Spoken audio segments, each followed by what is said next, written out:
mbokk yi asalaamaaleykum seen émission seen jotaay tey nag ñu ngi koy seq ak Maguette Sène mooy maire bu commune bu Malicounda nekk it directeur du centre des œuvres universitaires bu Dakar di COUD monsieur le maire maa ngi lay nuyu. maa ngi lay fay Ahmed bu baax a baax di la jaajëfal di la dalal jàmm ci fi nga ñëw di sunu place. fa ñuy dooree laaj yi nag directeur mooy kër gi nga xam ne nag moom nga jiite di université. gis nañu fan yi daal ñu ne nag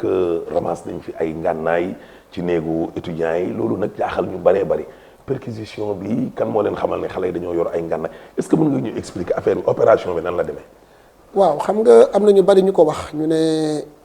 université tradition wu un peu yenn ci ay nit di fi yore ay armes am na ñu bëri ñu jaar université loolu nekkul lu leen jaaxal. mais nag fan yi passé affaire bi dafa xaw a jéggi dayo ndax dañ fee am ñaari xeex yoo xam ne yi dafa am te bi ñuy am ci biir cours bi wax dëgg yàlla xale yi dañoo yoroon ay jaasi ñëpp di leen gis mu doon loo xam ne ni nag dafa dem ba tiital ñu bari xëy na loolu armée yooyu gisuñ ko woon bi ñu leen jàppee lañ leen di doog a gis mais ñooñu kilifa yu bari jotoon nañ gis seen yooyu nga xam ne mi ngi doon am ci université bi travailleurs yi tiit étudiants yi tiit ñëpp a tiit donc il fallait absolument que ñu dem ci chambre yi un dimanche matin très tôt pour que véritablement ñu xool fa armes yooyu nekk ñu jëm ko jël donc loolu rek la woon opération boobu la lu fi yàgg la mais lu bon moom lu mu yàgg ay nit dañoo war a taxaw pour xeex ko te yaakaar naa ne étudiants yi seen bopp ñoo gën a bañ armes yooyu donc ñun liñ ciy def ñoom ñoo tax ñu koy def buñ ci àndee ñun ñëpp rek incha allah solution dina ci am. mais quantité bi nit ñi gis ci vidéo itam dafa xaw a bari de. non mais noonu la demee parce que xam nga li waral ñu naan ay jaasi yi dafa bees ak étiquette bi dindeeguñ ko effectivement dafa amoon benn xeex yaakaar naa bu dul alxames di ajjuma waaw je crois que ci fin wu semaine bi en tout cas alxames ou ajjuma la fi xeex amoon entre ay kuréel politique ci biir cour bi ñëpp gis ñu jël jaas yi ku nekk di xuuxal sa morom donc ça veut dire que dimanche ñu def opération bi donc ça veut dire que ay armes la yoo xam ne ñaari camp yëpp dañ ko jëndee ci biir semaine bi lañ ko jënde donc moo tax mu bees noonu donc moo tax nag yàlla suturaal nañu ba vraiment lu ci bari daal teg nañ ci loxo waaye li ci ëpp solo mooy waxtaan ak xale yi waxtaan ak seen njiit yi parce que ay njiit yu responsable ñu leen jiite génération bu président bu amical ak PC si nekk fii génération bu mucc ayib lañ ay nit xale yu responsable lañ xale lañ mais ay xale yu responsable lañ yaakaar nañ ni bu ñu ci waxtaanee nañu war a waxtaanee ak ñoom jiital leen ci responsabiliser leen ci xam leen nii ñuy def ñoom ñoo tax ñu koy def ndax ñoom ñooy nelaw ci lal yi di nelaw ak ci lal nag koo xam ne kii ma nga def jaasi ci suufu rondalem wax dëgg yàlla loolu risque la donc lépp lu ñuy def rek ñoom la. jàpp naa ne dinañ ci jàpp pour que ñu mën a xeex armée yi. voilà balaa ñoo ñëw ci ñaari camp yeeg politique bi rax ci mbir meeg yooyu. opération bi nan la demee parce que dañu gis ne dañ ci gisul police gisuñ ci dara ñu bëri naan waaw lii complot la politique la daal. non loolu. xam nga opération bi. waaw mënut a woon a siiw. mënuñu woon a woo journaliste yi ndax bu ko benn nit xamoon 30 minutes avant xam nga nañ ne xale yi ku nekk lañ amal connexion. am nañu connexion ak journalistes yi am connexion ak autorités yenn yi donc bu ñu ko yëgoon 30 minutes avant bu ñu demee duñ fa fekk dara loolu moo tax ñu def ko opération surprise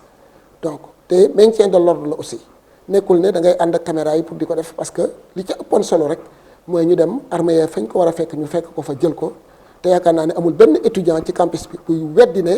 opération bi amoon na ñoom ñëpp boo defoon micro trottoir mën nañ laa témoigner ne bi sàngam dugg nañ néeg bi armée yi bañ koy jël ñoom ci seen bopp tegal nañ ci seen bopp bët. mais une opération sans la police aussi loolu tam xaw na jaaxal ñeneen ñi sécurité bi université nan lay demee. waaw xam nga fii dafa am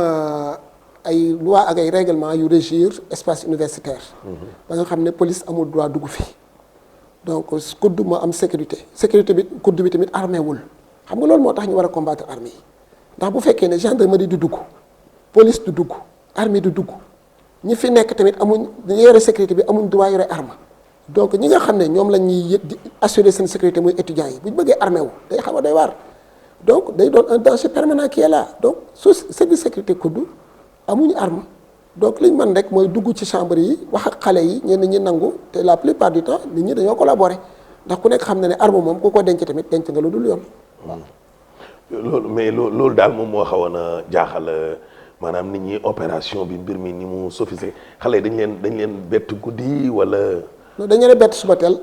waaw c'est que directeur bi daal dafa mel ni da nga bëggoon a toj. yaxu opération bi. non opération bi ni mu demee amul dara lu ci. yow yaa ànd ak ñoom wala sécurité ñoo dem sécurité chef sécurité moo ànd ak ay équipe am fajar suba teel ci dimanche bi. nga xam ne kenn xalaatu ko ñoom ci seen bopp ñu demal seen bopp récupérer am yi. ci néegu xale yi. voilà ci néegu xale yi ci néegu yenn xale yi parce que du xale yëpp tamit parce que tamit affaire arme pour faut pas que ñu tudd ko ñu foog ni étudiants yëpp dañuy yore arme peut-être boo doon xool ay 1% ñoo yore ay arme 99% yëpp xamuñu arme duñ ko utiliser duñ ko laal waaye arme moo demee noo xam ne bu génnee fenn rek benn jaasi bu ñu ko génne woon tey rek day mel ni àdduna bi day tukki waaye encore une fois du ñëpp du étudiants yëpp la grande majorité xamuñu arme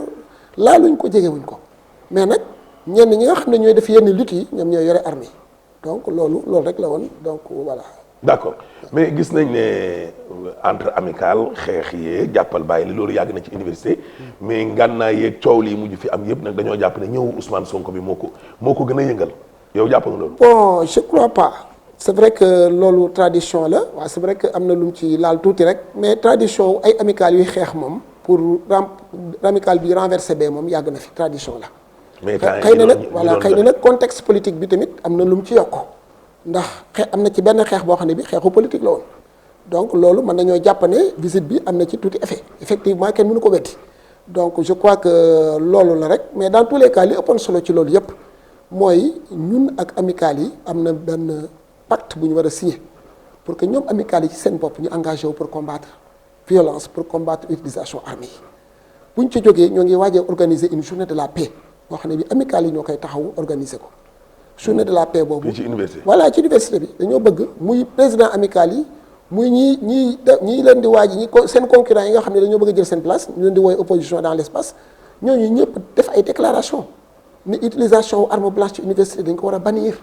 parce que université place su njàng la place su xam-xam la arme amu fi place donc heureusement que ñoom ni ma affaire bi naqari ko sénégalais yi njiit yi loolu la leen naqaree au point que dañoo bëgg a def un pacte pour combattre violence yi ak armes yi mais tamit am na benn journée de la paix boo xam ne bi ñoo koy bëgg a organiser ak ay anciens délégués ak ñoom ci seen bopp ak yéen étudiants yépp pour que daal ñun ñëpp ñu d'accord ne ay la yëwen arme amul place ci université. xale yi ci tudd yenn responsable politique yi mel ni Alioune Sall ak yooyu nag loolu gëmoo ko. non yooyu amul loolu moom ay wax la rek waxu politique la rek ñu sosalaate waaye moom Alioune Sall xanaa bu doon joxee arme du ñëw ba université di ko joxe fii xanaa am na feneen fu mën a woo nit ñi donc loolu moom ay waxu kasaw la rek. ay waxu kasaw la mais ñëw Ousmane Sonko bi fii tamit DG wu kudd bi Maguette Sène amu ci benn part de responsabilité. non xam nga ñëw Ousmane Sonko moom kenn moo ciy responsable muy Ousmane Sonko ndax moom moo jël choix wu ñëw université. nee na seet si ay blessés. waaw moom rek moo ci vrai responsable bi moo waroon a xam ne moment bi wax dëgg yàlla nekkul loon moment bu approprié pour ñëw université ndax pandémie bi nga xam ne bu yàgg ba léegi ñoo ngi koy xeex donc je crois que c'était pas le moment donc. mais moom est-ce que moom moo woo tamit xale yi. waaw mais moom xam na ne fi mu toll ci wàllu politique bu ñëwee ci ay xale noo def mu am rassemblement donc daa waroon a mën a éviter moment bi. donc c'était pas le moment approprié parce que dañoo nekk ci pandémie di ko xeex mu métti lool. ñu jënd ay masque bu ay dispositif xale yi ñu amoon ay cas yu demoon ba 10 cas ñu wàcce waat ba 0 cas xeex ko di sensibiliser guddeeg bëccëg donc loolu boo xamee ne fee su ma fa demee dinaa créer condition pour que pandémie bi explosé da nga ko war a moytu en tant que responsable. waaw bi nga ko fi déggee amoon betteel de yow wala. non loolu kay bett na nit ñi parce que xalaatuñu woon ne moment bi fii place la pour mu ñëw fii xalaatuñu woon loolu. donc mbetteel mu ngi ci effectivement. waaw. d'accord balaa ñoo ñëw ci ay mbiram sax moom Ousmane Sonko ñu des université ba léegi nii gis nañu le ministre de l'enseignement supérieur wax ci wàllum orientation wu nouveau bachelier yi léegi mu am coow mais nee na à part les arabisants là orientation yi mi ngi jaar yoon. bon orientation yi nag j'avoue que loolu domaine pédagogique la. xam nga ñun domaine social la ñu nekk. mooy bu xale bi inscrire ba pare li ñu ko war a jëlee en charge ci wàllu logement ci wàllu faj ak ci wàllu lekk ci restaurant yi ñun loolu mooy suñu rôle. donc inscription yi c'est le rectorat ak côté pédagogique ñoom ñoo yore affaire orientation ñoom ak ministère ak inscription yi ak yooyu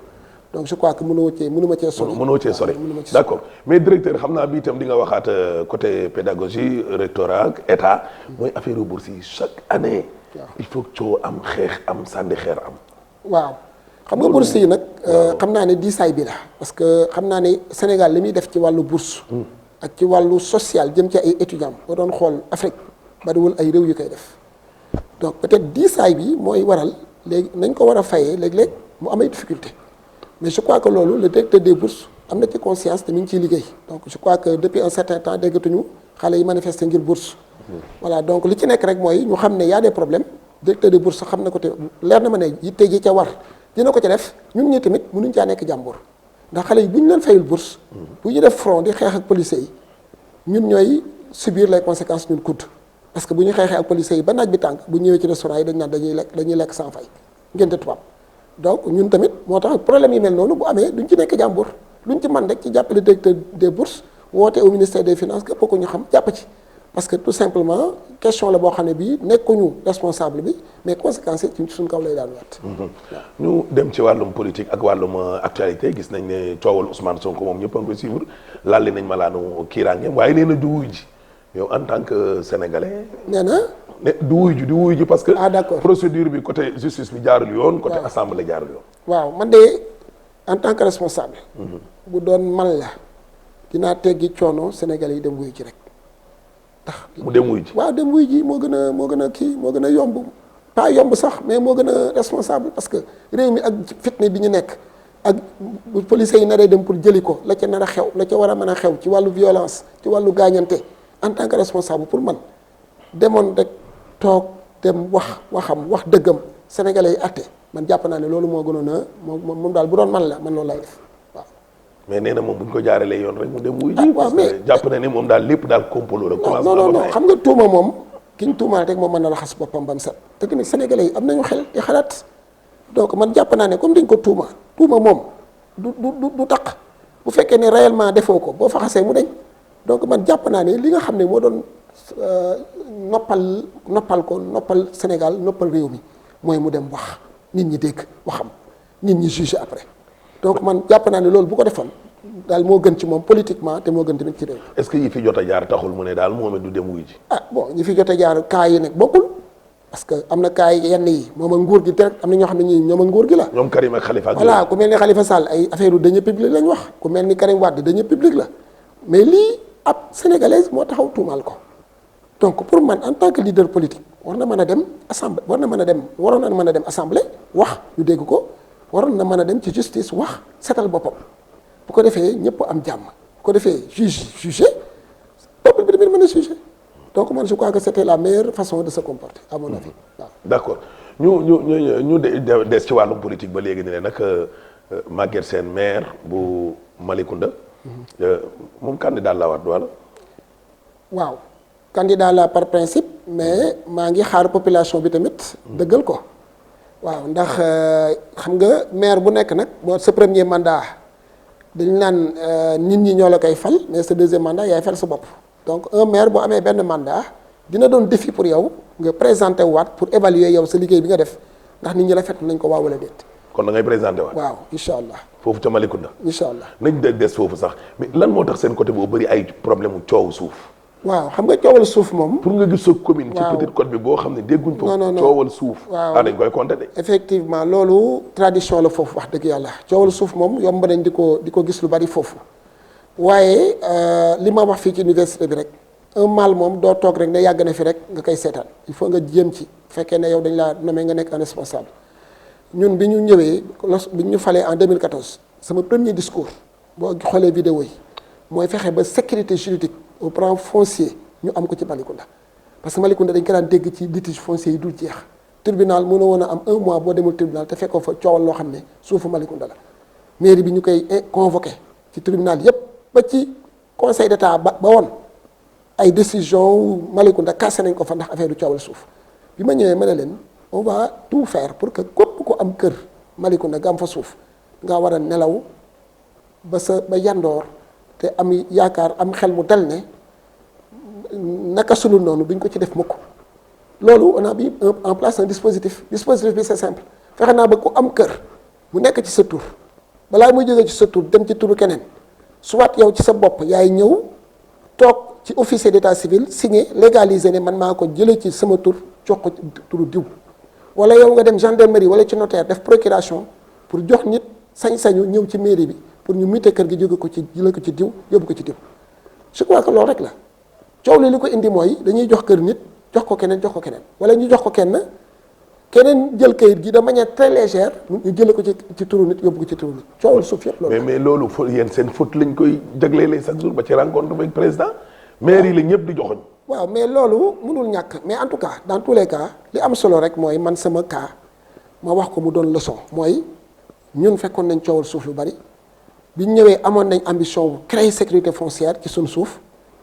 méthode bii lañ ci jaare fexe nañ ba ku am kër balaa muy jógee ci sa tur dem ci keneen yow rek yaa mën a dogal loolu je crois que loolu bu ci maire yëpp xoolee roy ci def un dispositif bu mel noonu coowal suuf dina wàññeeku bu baax ci Sénégal. mais lu tax problème yi di am yëpp te commandement territorial bi nga xam ne lu maire def ñoom buñ ko dëggalool le préfet le sous-préfet les gouverneurs affaire bi du dox. te pourtant maire yi yenn saa yi la ñuy tuumal moo tax Alioune Sall wax président ne ko fu ñu waxee fee maire yi war nañoo wax tam l'administration centrale. waaw c'est vrai que nag question bu pertinente la. waaw mais xam nga les représentants wu état aussi am na benn niveau de contrôle boo xam ne bii moom mënu ca àgg parce que représentant de l'état day approuver rek te buy approuver du registré ñoo nga mairie maire ba nga xam ne moom mooy yore registre yi tiim leen nekk ci ay archives am parce que registre dañuy bari. mais nan ngay approuver ba pare te yow doo wala yooyu yëpp du ko jar. non registre yi nga xam ne dañ ciy def kayitu kër yi c'est des centaines te boo amee benn courrier boo xam ne bii ay mutation de parcelle la nga am 100 benn courrier bu am 100 actes ça veut dire que au moins 30 registres ngay xool pour def opération bi est-ce que buy sous-préfet di approuver mën ngaa gàddu 30 registres yi yóbbul ko bureau mënut a nekk donc le travail bi nga xam ne mooy profondeur de responsabilité dëgg-dëgg maire bi moo koy def parce que maire bi moo am archives yi am registres yi am équipe am lépp am équipe domaniale donc moom bu defee acte bu wóor wax dëgg yàlla dimbale na préfet mais bu defee acte bu naka sulul noonu aussi préfet pour mu contrôler ko ba xam ne réellement lii naka sulul noonu la du yomb. Voilà, donc moi je crois que c'est les maires qui doivent rek assumer leurs responsabilités. Représentant de l'État aussi peut-être ñàkkul en termes de responsabilité tamit kenn mënut a wax mu yombee noonu je crois que sous-préfet yi ak préfet yi tamit war nañoo mën a xalaat benn dispositif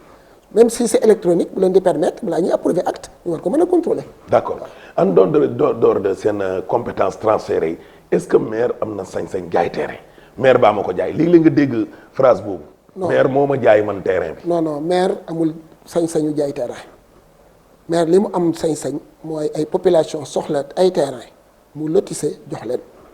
ñu ñëw ci conseil municipal bi. voilà ñu jox leen y a une commission boo xam ne bii maire moo koy présider commission d'attribution des parcelles maire moo koy présider mais am na yeneen membre ay services techniques yoo xam ne dañ ciy nekk donc maire li pouvoir am mooy lu commission boobu décider en termes d'affectation mu kii ko mu valider ko dama lay jox exemple dëkk bu mel ni Falokh ci sama dëkk yi. dafa amoon ay population yoo xam ne yi ñoo ngi doon dund ci ay suufu fiilu haute tension ndax ñàkk kër ñenn ñi dëkk ci ay cimetière bi ñu leen recensé toll nañ ci 600 personnes 600 pères de famille yoo xam ne yi ci ay sàkket lañ dëkkoon parce que fañ dëkk comme amul acte kenn ñemewut a tabax bi ma ñëwee ñu ne ma 10 ans ba léegi équipe yi fi jaar yëpp dikk nañ ñu dañuy defal lotissement te amuñu dañoo bëgg nga dimbale ñu nga jox ñu ay kër yàlla suturaal ma ñu def benn lotissement Falokh 3 waaw Falokh ñoo may dégg ma lotissé ko 600 personnes yooyu la ñu jël ci ay charrette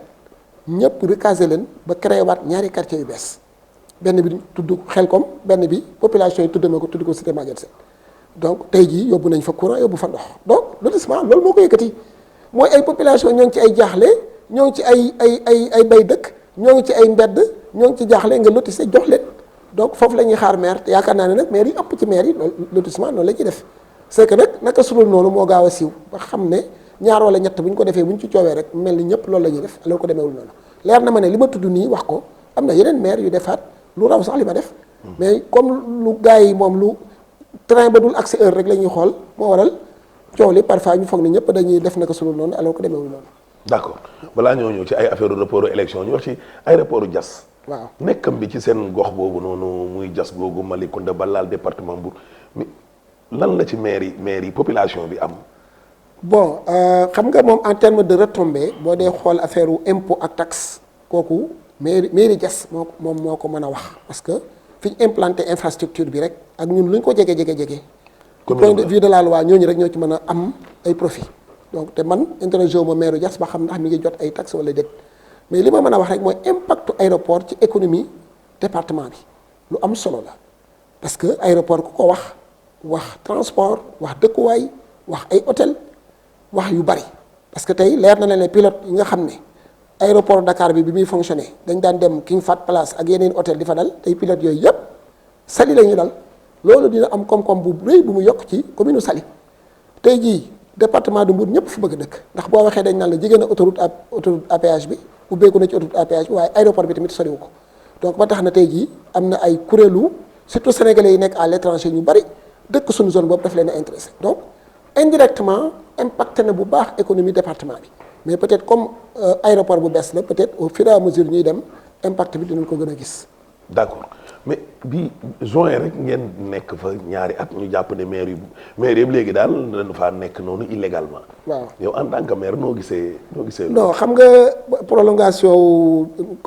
mandat maire yi xam naa yow maire nga bëgg a nekk moo tax ngay posé question boobu xam nga loolu opposition bi en réalité ñoom ñoo demandé woon auditu fichier électoral bi président fekk si leen ci mais li ngeen a bëgg ñu audité ko dañ ko audité. mais président pare woon na pour que ba mandat maire yi jeexee mu organiser élection. yow bokk nga ci maire yi pare am na maire yi pare. non man pare na man kay. man suba bu ñu organiser su ma sañoon mu def léegi mu am léegi xam nga lu tax dafa métti c'est-à-dire bu fekkee ne yow da ngaa def ne maire yi da nga cee war a nekk pour jëriñ doomu aadama yi pour jëriñ population yi chaque jour da ngay bëgg a def lu bees te population yi loo def bu amee 3 ans ñu fàtte ko bu amee 4 ans ñu fàtte ko doomu aadama moo mel noonu dafa gaaw a fàtte ba tax ne boo nekkee maire di jéem di def yow boo sañoon. bu échéance bi jotee rek ñu évaluer la parce que lu bari bu dee liggéey nga. voilà justement parce que lu muy gën di yàgg réalisation yu bari ñu koy fàtte man ci wàllu courant am na juróom-ñetti dëkk yoo xam ne ci 2016 2017 def naa ci 300 millions ci courant mais loolu tey ji dëkk yooyu boo fa demee yeneen i soxla lañ lay wax dañuy fàtte ne sax def nga fa courant donc ba tax na man jàpp naa ne man bu ñu paree woon suba bu ñu newoon élection ma ne leen ay wax waaw parce que jàpp naa ne plus buy yàgg plus muy métti ndax tout le temps te obligé nga renouveler. defaat leneen c'est vrai que loolu lañ ñu fi bàyyee mais finalement day métti donc dem ba benn moment nga arrêté def mandat bu bees soufflé même bu dee 6 mois wala 1 an ngay soufflé tàmbale waat bon je crois que loolu lu baax la. waaw d'accord vaccination yi. lan ngay wax sénégalais yi parce que am na ñoo xam ne ba tey dañuy dute. waaw vaccination bi moi je crois que dañ ko war a def amul sax luñ ci naatable ndax bu fekkee ne américains yi vacciné nawuñ Chine Russie Allemagne. pays yi nga xam ne ay pays yu mag lañ ba nga xam ne ñoom lépp luy jëm ci seen population dañ koy càmbar ba kenn sañu faa def ci wàllu faj luy safaanoo ak lu dul yoon bu fekkee ne réew yooyu yëpp ñoom ñoo jël vaccin bi vacciné seen i population mais rawatina ñun donc man gisuma lu ñu ciy ragal vaccin yàgg nañ ko def campagne de vaccination yàgg na fi donc pour man lii chance la àdduna bi am ko pour arrêter pandémie bi ndax pandémie bi kat ni mu nax saayelee économie àdduna bi ak lépp lu doon dox ci àdduna bi jot na fi mu ne nii nag bu ñu amee vaccin bu mel nii ñun ñëpp ñu vacciné wu pour que mu arrêté wu pour que ñu dellu ci vie normale bañ amoon. non da nga wax ne yàgg nañu vacciné wu mooy piqûre yi nii ñuy def mais lu tax bii nii daal nit ñii gëmuñu est-ce que newul ne gouvernement bi dañuy def ay erreurs de communication wala sensibilisation bee des. non xam nga vaccin bi moom depuis le départ xam nga pandémie bi moom dafa ànd ak rumeur ànd ak ay wax yu bari pandémie bi moo bindoo noonu depuis départ ba waaw luñ ci wax duñ ko gëm luñ ci wax mu doon polémique kon nga professeur Raoul coow li mu amoon France pandémie bi moo ànd ak loolu moo ànd ak coow ànd ak doute ba tey jii am na ñu gëmul ne feebar bi am na loolu kay xanaa looloo gën a garaaw waaw bu gëmul ne feebar bi am na kay buñ ne vaccin da nga naan lii ay caaxaan la donc feebar bi moo bindoo noonu feebar bee gaaw demee noo xam ne nii melul ni comme yenn feebar yi ndax liy doy waar mooy dalay dal ngay dem di ñëw te doo tëdd loolu tax na ba nit ñi ñu bari niee ko ku mim feebar nag vaccin kay taxul ñuy wax donc moi je crois que loolu rek la mais nekkul affaire de communication gouvernement bi au contraire seen communication bi ñuy def journalièrement lu ñu dimbali la heureusement bi ñu ko arrêté wul ndax am na benn moment nit ñi naan nañ arrêté mais bu ñu ko defoon musiba am ndax kumpa moom baaxul kumpa daa toll ni ñay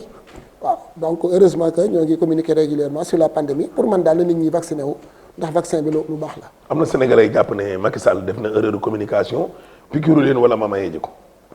waaw xam nga loolu. wala waxin la. waaw loolu waxin la rek mais président xam nga lépp lu mën a def ci communication ba nit ñi ñàkku dina ko def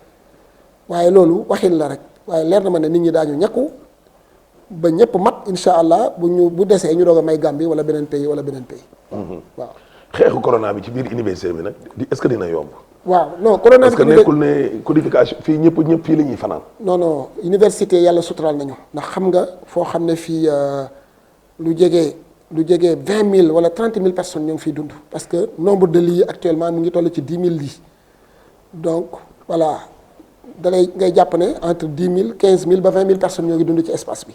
bokkul ak ñi nga xam ne dañuy ñëw yendu guddi ñu ñibbi seen kër